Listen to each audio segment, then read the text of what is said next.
Hey guys, welcome back to my channel. My name is Ashutosh. वापस से स्वागत है शॉर्ट सीरीज के साथ. आज आ चुके हैं डेवलपमेंट चैप्टर 1 इकोनॉमिक्स का कवर करने के लिए. एक बात याद रखना, हमेशा के लिए मैं बता रहा हूँ, क्वेश्चन यहीं से आएगा. आज जो बता रहा हूँ उससे 80% क्वेश्चन आएंगे ही आएंगे. बाकी की जो तुम्हारी 20% है वो तुम लोग खुद से मेहनत करके ला सकते हो, है ना.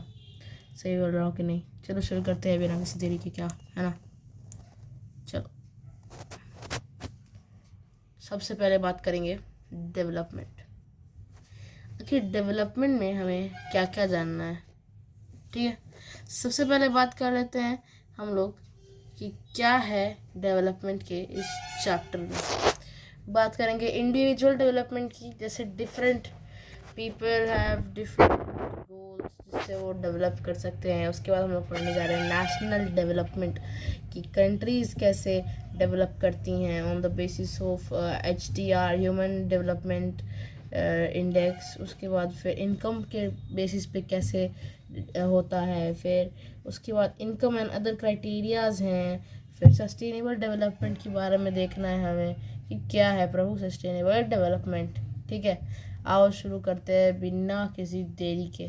तो मस्ट नो सेक्शन, जैसे कि पता होगा, काफ़ी इंपॉर्टेंट सेक्शन है. सबसे पहले हमें याद रखना है ये वाला टॉपिक काफ़ी इंपॉर्टेंट है. Different people have different goals वाले टॉपिक से ऑब्जेक्टिव में मार्क्स पूछे जाते हैं. तो इस टॉपिक से पक्का क्वेश्चन आना ही आना है. कहाँ पे? बोर्ड्स में. किस चैप्टर से? इकोनॉमिक्स के डेवलपमेंट वाले चैप्टर से. कुछ क्वेश्चंस या फिर एग्जांपल समझ लो.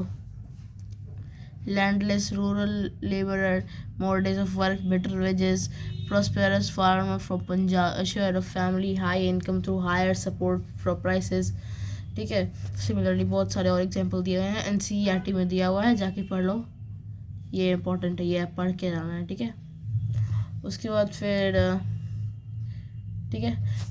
World development report and human development report पर ऑब्जेक्टिव एंड एवरेज इनकम वाले टॉपिक से न्यूमेरिकल एंड सब्जेक्टिव क्वेश्चंस ज़्यादा आते हैं, तो इसे याद से कर ही लेना. ठीक है, आगे बढ़ते हैं. अब प्रैक्टिस क्वेश्चंस के लिए पहला क्वेश्चन हम बता देते हैं. Choose the correctly matched option from the following. इसका आंसर मुझे डिस्क्रिप्शन बॉक्स में चाहिए ही चाहिए, है ना. याद रखना, एक क्वेश्चन CBSE बोर्ड पेपर 2020 में पूछा गया था. ठीक है, तो काफ़ी इम्पोर्टेंट क्वेश्चन है.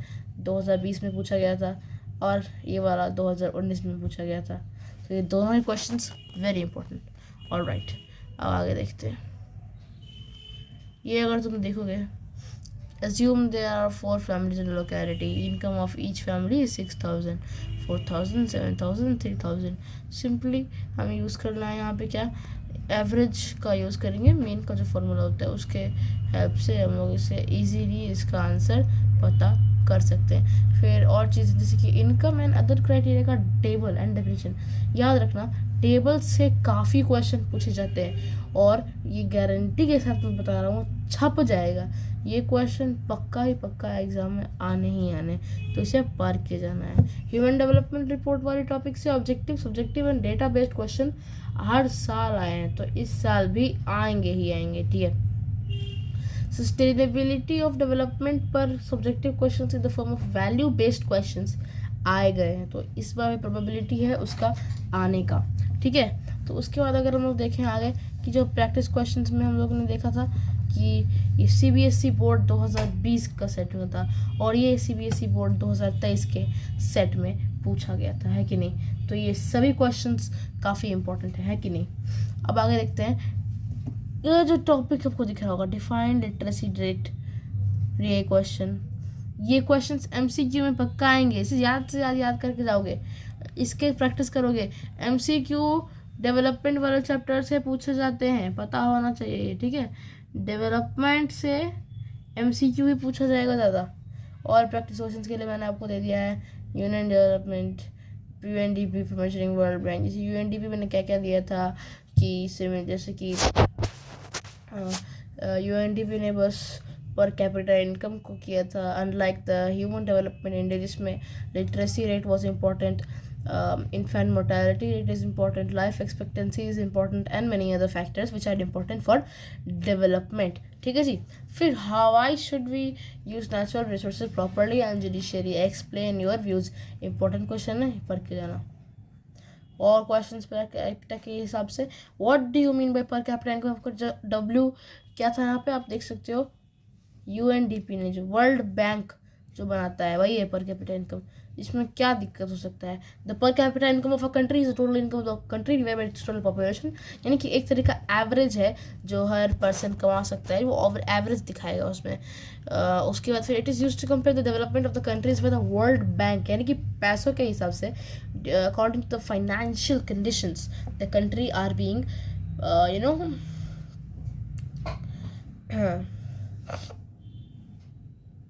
compared. The country with the higher per capita income implies that its people are earning more or an average, and this is considered the indicator of higher development. ठीक है जी. आगे बढ़ेंगे अब. आगे एक और चीज़ बता सकते हैं कि however this hides the fact that there may be wide differences in the earnings of people which implies inadequate social development. This disparity is not shown in per capita income. इस टॉपिक को बहुत अच्छे से पढ़ के जाना प्रभु, exam में पूछेगा ठोक दो ताली, क्योंकि ये क्वेश्चन एग्ज़ाम में आना ही आना है. समझे कि नहीं समझे. आप देखो, why is the issue of sustainability important for development. यानी कि सस्टेनेबल डेवलपमेंट से सब्जेक्टिव पूछ सकता है, फिर इन्वायरमेंटल डिग्रेडेशन इससे सब्जेक्टिव पूछ सकता है. इसी के साथ साथ चैप्टर भी यहाँ पे एंड हो जाएगा. सब्सक्राइब करना मत भूलना. मिलते हैं अगले वीडियो में, तब तक के लिए लाइक करना, शेयर करना, और ऐसे ही वीडियोस के लिए लाइक का बटन दबा देना, क्योंकि ऐसे ही और भी सीरीज़ बाकी सब्जेक्ट्स और बाकी चैप्टर्स के लिए आना बचे हैं. मिलते हैं अगली वीडियो में. लाइक करो और शेयर भी करना ताकि बाकी लोग भी देख सकें. और सब्सक्राइब तो तुम्हें करना है, आता ही नहीं है. अरे यार कर दो, तुम्हारे लिए ही बेनिफिट होगा. बाय.